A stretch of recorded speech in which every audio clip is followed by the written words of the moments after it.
நேயர்கள் அனைவருக்கும் வணக்கம். வெண்முரசு குருதிச்சாரல் அத்தியாயம் 36. பொற்பன்றி 1. மாலை வெயில் மஞ்சள் கொள்ளத் தொடங்கிய போது அணிப்படகில் சிந்து நாட்டிலிருந்து துச்சளை அஸ்தினபுரியின் எல்லை காவல் அரணான ஹம்சதீர்த்தத்திற்கு வந்தாள். அவளுக்கு பின்னால் சற்று தொலைவில் ஜெயத்ரதனின் அரச படகு வந்து ஒரு நாழிகைக்கு பின் கரை அணைந்தது. சிந்து நாட்டின் காவல் படையும் 7 அகம்படியினர் குழுக்களும் அவர்களுடன் வந்தன. அவர்கள் சிந்து வழியாக வடக்கே சென்று அங்கிருந்து தேர்களில் வாரணவதம் வந்து பெரும் படகுகளில் கங்கை பெருக்கினூடாக ஹம்ச தீர்த்தத்திற்கு வந்தனர். ஹம்ச தீர்த்தத்தில் அரச குடியினருக்கு மட்டும் உரிய படித்துறையில் அவர்களை எதிரேற்க அஸ்தினபுரியின் அமைச்சர் மனோதரர் சிறிய காவல் படையினருடன் வந்திருந்தார். அவருடன் வந்திருந்த அணிச்சேடியர் 7 5 நிலமங்கலங்கள் அமைந்த தாளங்களுடன் அவளை எதிர்கொண்டனர். இசைச்சூதர் மங்கலம் முழங்கினர். வாழ்த்தொலிகளும் குரவையோசையும் எழுந்தன. சிந்து நாட்டுக்குரிய கரடி கொடி பறந்த பெரும் படகிலிருந்து கையில் நெல்மணிகள் நிறைந்த சிறு நாழியுடன் இறங்கி வந்து துச்சளையை வணங்கி, தங்கள் நிலத்திற்கு மீண்டும் வந்துள்ளீர்கள் அரசி, இந்நாளை திருமகள் வாழ்த்துக என்றார் மனோதரர். மறைந்த அமைச்சர் லிகிதரின் மைந்தராகிய அவரை இளமையிலேயே துச்சளை அறிந்திருந்தாள். அவளுடைய களித்தோழரும் கூட. புன்னகைத்து, அம்பையும் மைந்தரும் நலம் அல்லவா மானோ என்றாள். அந்த முறைமை மீறிய சொல்லால் சற்று திகைத்து உடனே மலர்ந்து, ஆம் அரசி, நன்றாக இருக்கிறார்கள். இங்கு வரப்போவதை சொன்னபோது மகிழ்ந்தனர் என்றார். இளையவள் சமுத்திரைக்கு இப்போது 14 அகவை அல்லவா? ஏதாவது பார்க்கிறீர்களா என்று மெல்ல நடந்தபடி துச்சளை கேட்டாள். நிமித்திகர் அவளுக்கு இன்னும் 2 அகவை கடந்த பின்னரே மங்கள நான் ஏறும் என்றனர். ஆகவே பொறுத்திருக்கிறோம் என்ற மனோதரர், சாமியகன் சென்ற ஆண்டே குருநிலையிலிருந்து வந்து விட்டான். அரண்மனையில் அமைச்சு தொழில் பழகும் பொருட்டு அமைச்சர் கனகரின் கீழே சேர்த்து விட்டிருக்கிறேன் என்றார். நன்று. கனகர் என்றால் விதுரரின் நிழல் என்றபடி துச்சளை தன் பெரிய உடலை மெல்ல அசைத்து நடந்தாள். அவள் கைகள் 2 கரிய குழந்தைகள் போல தோளுக்கு கீழே தெரிந்தன. கழுத்தை இடுங்க தலை நெஞ்சின் மேல் அமர்ந்திருந்தது. கழுத்துக்களின் மடிப்பில் தோல் உரசி வடுக்கொண்டு பாறை வெடிப்பு போல தோன்றியது. உடலுக்கு ஒவ்வாமல் அவள் முகம் கை குழந்தைகளுக்குரிய செழுமையும் மலர்வும் கொண்டிருந்தது.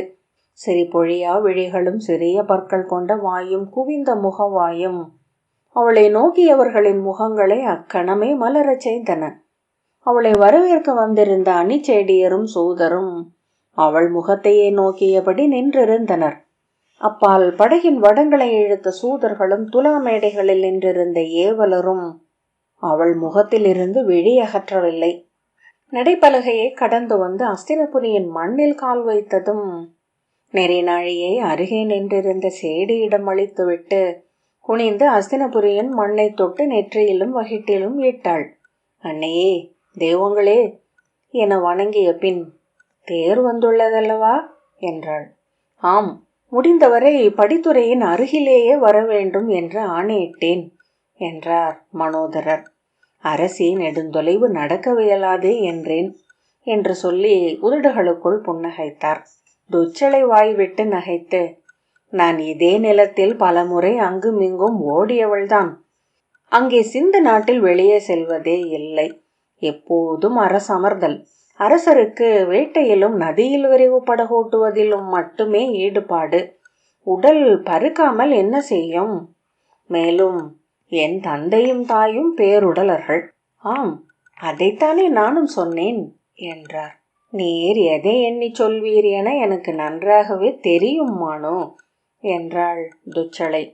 மெய்யாகவே நடக்க முடியவில்லை. களைப்புற்று விட்டேன். எத்தனை நீண்ட பயணம்! இங்கு வர வேண்டுமென நினைப்பேன். இந்த தொலைவை எண்ணியதுமே கைவிடுவேன். 8 ஆண்டுகள் அப்படியே ஓடிச் சென்றன. தந்தை எப்படி இருக்கிறார்? மனோதரர், அரசர் சற்று உடல் நலம் குன்றித்தான் இருக்கிறார். மைந்தர்களின் சொல் கேளாமை அவரை துயருறச் செய்துள்ளது என்றார் துச்சளை. ஆம், அது இயல்பே என்ற பின், அன்னை என்றாள்.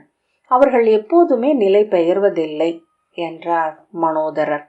ஆம், தன்னந்தனியாக நிற்கும் கலை அறிந்தது தாலிப்பனை என்றாள் துச்சளை. மூச்சிறைக்க நின்று திரும்பி நோக்க அருகே நின்ற சேடி ஒரு மென் துகிலை அளித்தாள். அதை வாங்கி தன் நெற்றியையும் கழுத்தையும் துடைத்து கொண்டாள். மெய்யாக கேட்கிறேன் மானு, மிகையாக பருத்திருக்கிறேனா? மனோதரர் மிகையாக எல்லாம் இல்லை என்றார். உண்மையை சொல்க என்றாள் துச்சளை. உண்மையை சொல்வதானால் ஆம் என்றார் மனோதரர். பின் நீர் முன்னால் சொன்னதென்ன என்றாள் துச்சளை சிறு சினத்துடன்.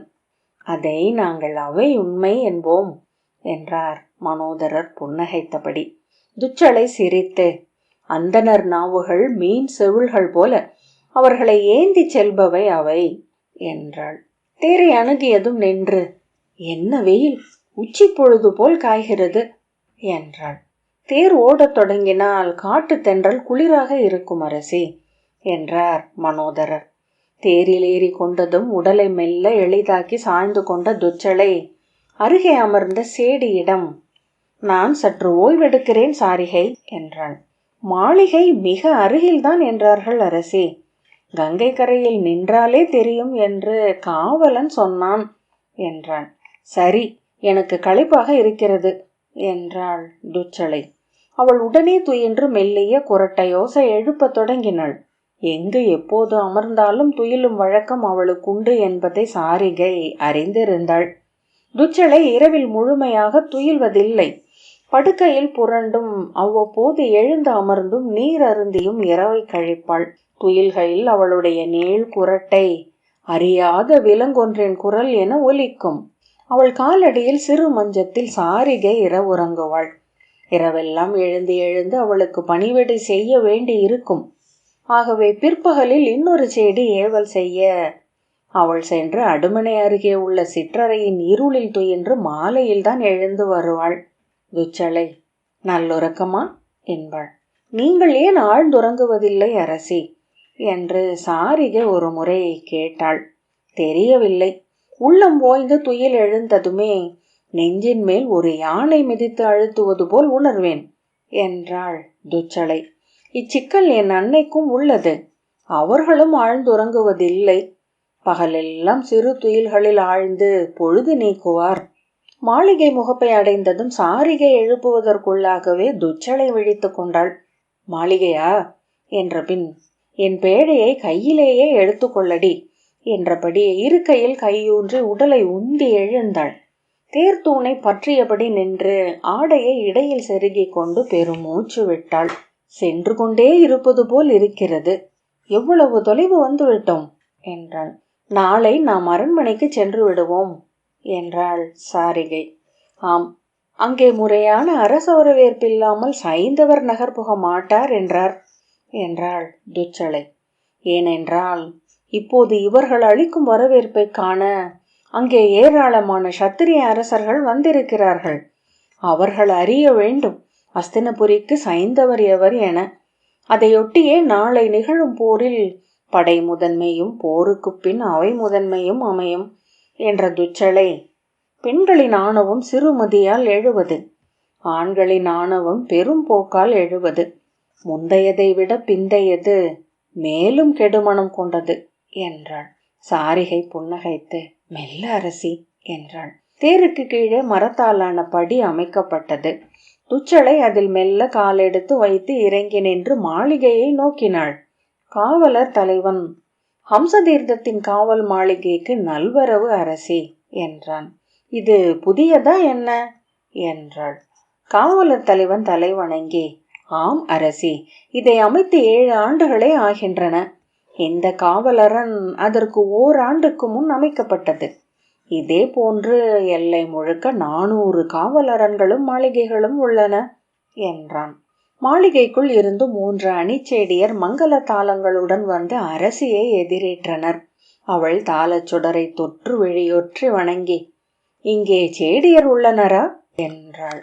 தங்கள் வருகைக்காக அமர்த்தப்பட்டவர்கள் அரசி என்றான் காவலர் தலைவன். உன் பெயர் என்ன என்றபடி துச்சளை கல்படிகளில் ஏறினாள். பக்தரன் அரசி என்றான் அவன். இப்போதுதான் நூற்றுவர் தலைவனாக ஆனாயோ? ஆம் அரசி, 8 மாதமே ஆகிறது. துச்சளை, உன் துணைவி பெயர் என்ன? மைந்தர்கள் உள்ளனரா என்றாள். அவன் முகம் மலர்ந்து, சாந்தை என்று பெயர்.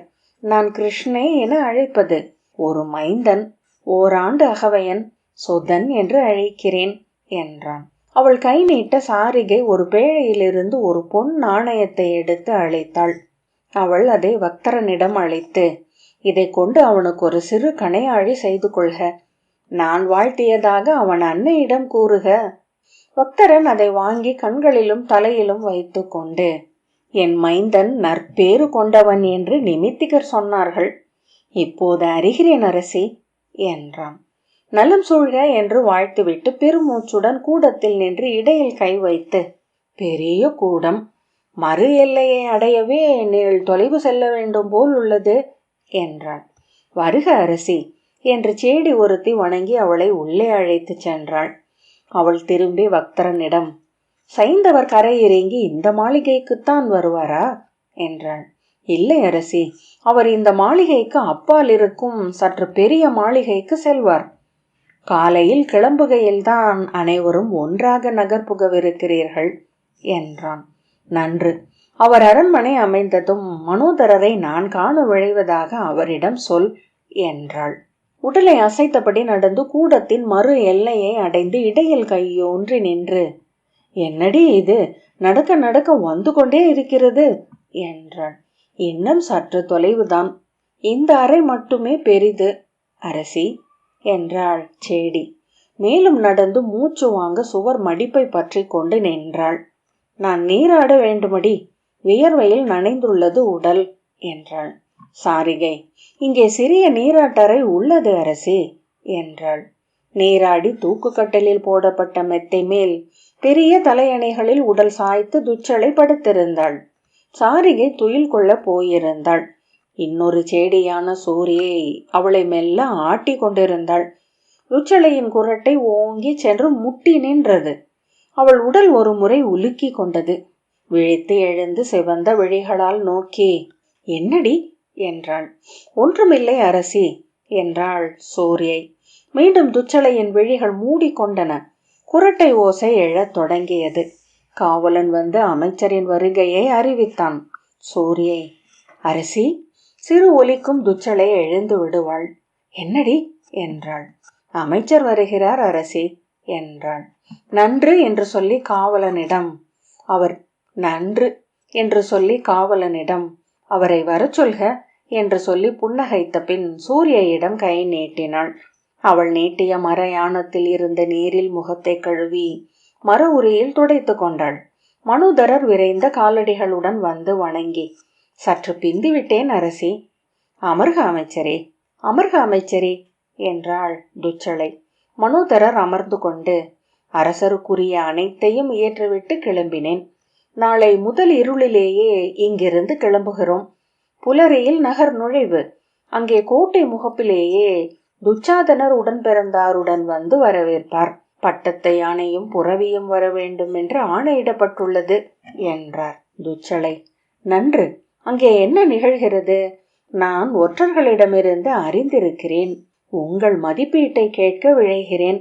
இன்னும் 4 நாட்களில் அஸ்தினபுரியில் சத்திரியர் பேரவை கூடவிருக்கிறது. பெரும்பாலான அரசர்கள் முன்னரே நகருக்குள் வந்துவிட்டனர். முறையான அவை கூடவில்லை என்றாலும் ஒவ்வொரு நாளும் ஒவ்வொரு அரசர் அவைகளில் கூடி பேசிக்கொண்டே இருக்கிறார்கள். சத்திரிய பேரவையில் போர் அறிவிப்பு எழும் என்று சொல்லப்படுகிறது. அதில் முழு படைத்தலைமை கொள்ள வேண்டியவர்களின் பெயர்கள் அறிவிக்கப்படும்.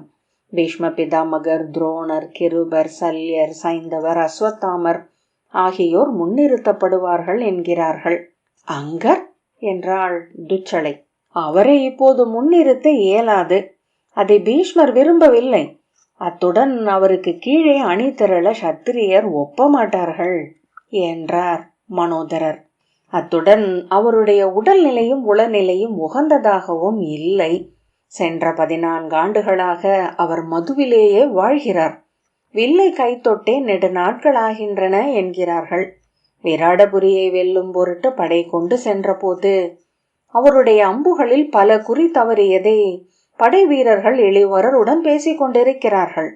அறிந்தேன் என்று துச்சளை பெருமூச்சுடன் சொன்னாள். ஒவ்வொரு அரசரும் போருக்கு கொண்டு வரும் படைகளின் அளவும் ஆற்றலும் எண்ணி வகுக்கப்படும்.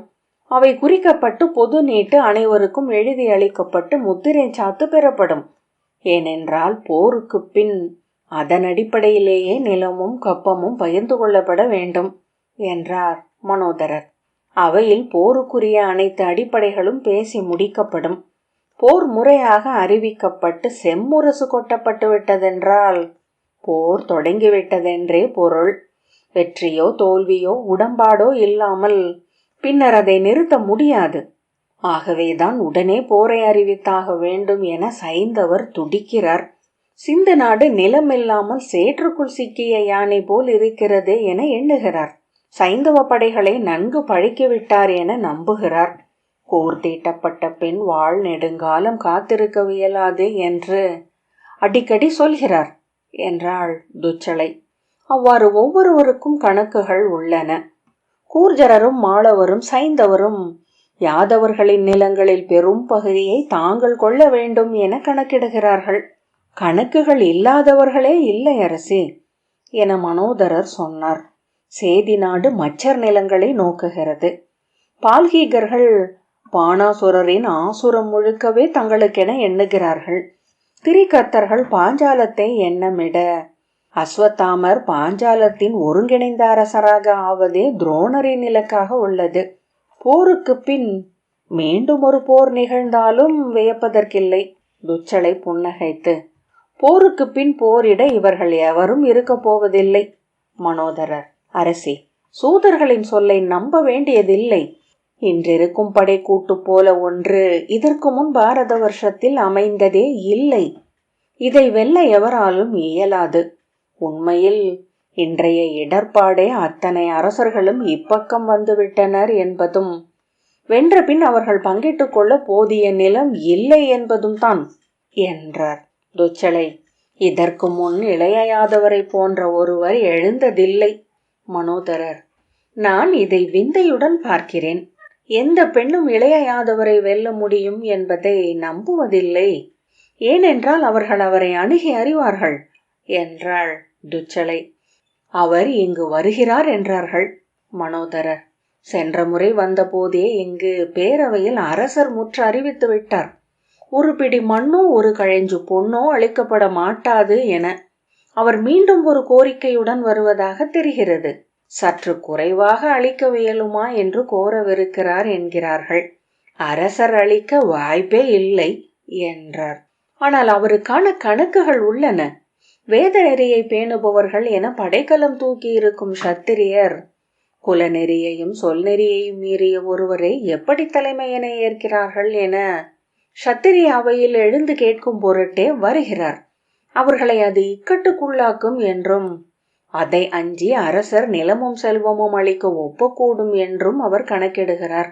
துச்சளை இயல்பான முகத்துடன், ஏன், அதற்கு வாய்ப்பில்லையா? அரசி, இங்கே அரசர்கள் கூடியிருப்பது வேதம் காப்பதற்கா என்ன? வேதத்தில் எவருக்கு அக்கறை? வேதம் என்றால் என்னவென்று எவருக்கு தெரியும்? வேத நெறியோ 1000 கிளைகளும் விழுதுகளும் கொண்ட பேராலமரம். ஒவ்வொருவரும் ஒவ்வொரு நெறியை சொல்வார்கள். இவர்கள் இணைவது மண்ணுக்காக. இங்கே ஒவ்வொரு சத்திரிய நாடும் களத்திற்குள் வளர்ந்த பூசணி போல பிதுங்கி கொண்டிருக்கிறது. பிற நிலங்களில் காலும் கையும் நீட்டி பூசலிடுகின்றது. போர் நிகழவிருப்பது அதற்கே.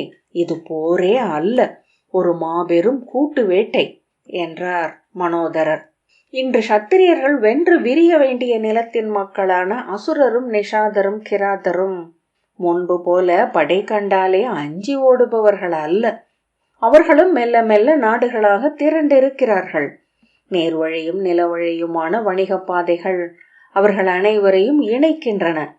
அடர்காடுகளுக்கு கூட பொன் சென்று சேர்கிறது. இரும்பின் காலம் முடிந்துவிட்டது, பொன்னின் யுகம் எழுந்துவிட்டதே என்கிறார்கள். சிற்றரசுகள் கூட இன்று சுங்கம் கொண்டு கருவூலம் நெருக்கின்றன. யவன பீதர் நாட்டு படைக்கலங்களை வாங்கி கைகள் பெருக்குகின்றன. எந்த சத்திரிய அரசும் தனித்து அவர்களை வெல்லும் ஆற்றல் கொண்டது அல்ல. அனைத்தையும் விட சென்ற 50 ஆண்டுகளில் யாதவர் கொண்ட எழுச்சி அத்தனை சத்திரியர்களையும் அச்சுறுத்துகிறது. அவர்கள் பேரரசென திரண்டு விட்டனர். பாண்டவர் மும்முடி சூடி அரியணை அமர்ந்ததென்பது நாளை இளைய யாதவரோ அவர் மைந்தரோ மும்முடி சூடுவதற்கான முற்பாதையே தான். யாதவர் நிலை கொண்டால் பின்னர் கிராதரும் நிஷாதரும் அசுரரும் பேரரசுகளை அமைப்பார்கள். இப்போதே அதற்கான தொடக்கங்கள் உள்ளன. விராடமே அச்சுறுத்தும் முற்காட்சிதான். கடல் வணிகம் நிகழும் நாடுகள் அனைத்தும் இன்று வரை சத்திரியர்களால் ஆளப்படுகின்றன. வங்கமும் கலிங்கமும் மாளவமும் கூர்ஜரமும். ஒன்று மட்டும் விதி விலக்கு, துவாரகை. அதை போல மேலும் 2 நாடுகள் எழும் என்றால் அதன் பின் இங்கே சத்திரியர் ஆட்சியே இல்லை. அதை அறிந்தே குடிப்பெருமையும் குலமேன்மையும் சொல்லி 1000 ஆண்டுகள் பூசலிட்ட சத்திரியர்கள் இன்று ஒரு குடை கீழ் திரள்கிறார்கள்.